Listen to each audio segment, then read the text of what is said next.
अथ 75तमः सर्गः।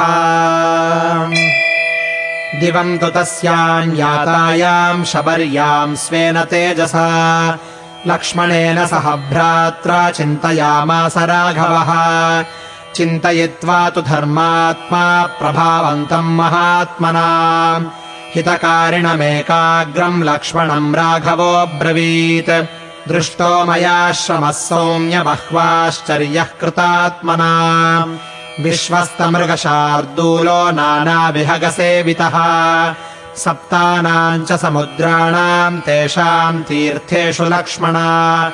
उपस्पृष्टम् च विधिवत् पितरश्चापि तर्पिताः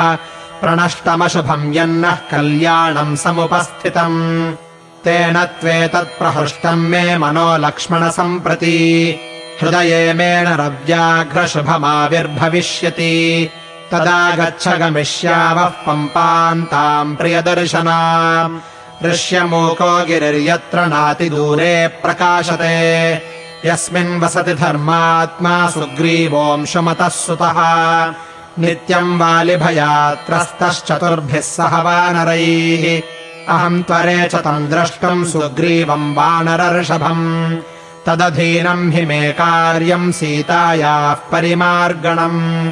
इति ब्रुवाणम् तम् वीरम् सौमित्रिरिदमब्रवीत् गच्छावस्त्वरितम् तत्र ममापि त्वरते मनः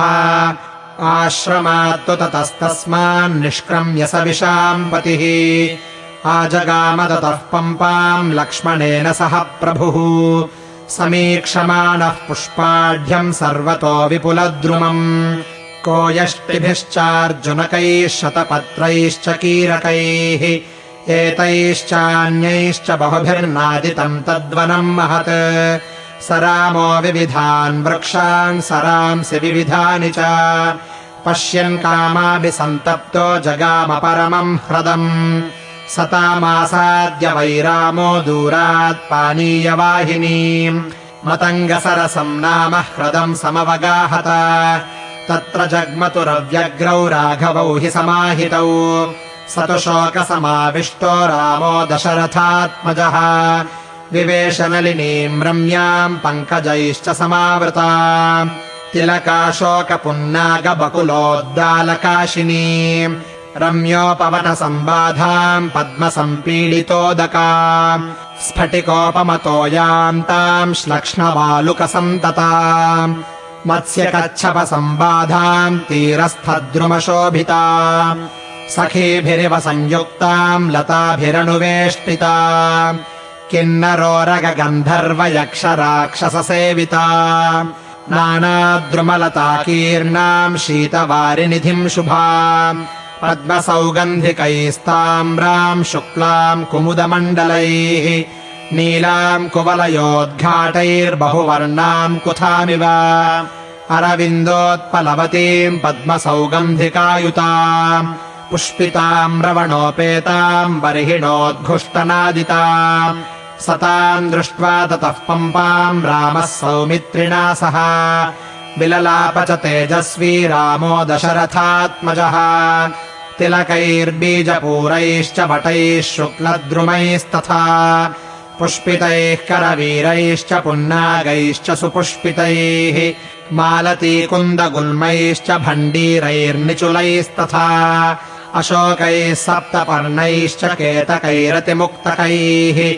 अन्यैश्च विविधैर्वृक्षैः प्रमदामिव शोभिताम् अस्यास्तीरे तु पूर्वोक्तः पर्वतो धातुमण्डितः ऋष्यमूक इति ख्यातश्चित्रपुष्पितपादपः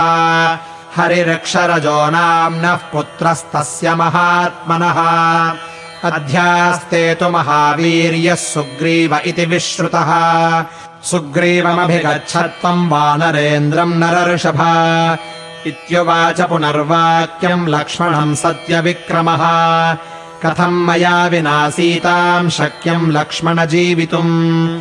इत्येवमुक्त्वा मदनाभिपीडितः स लक्ष्मणम् वाक्यमनन्यचेतनः विवेश पम्पाम् नलिनीमनोरमाम् तमुत्तमम् शोकमुदीरयाणः क्रमेण गत्वा प्रविलोकयन् वनम् ददर्श पम्पाम् शुभदर्शकाननाम् अनेकनानाविधपक्षिसङ्कुलाम् विवेश रामः सह लक्ष्मणेन। इत्यार्षे श्रीमद् रामायणे वाल्मीकीये आदिकाव्ये अरण्यकाण्डे 75तमः सर्गः। अरण्यकाण्डम् सम्पूर्णम्।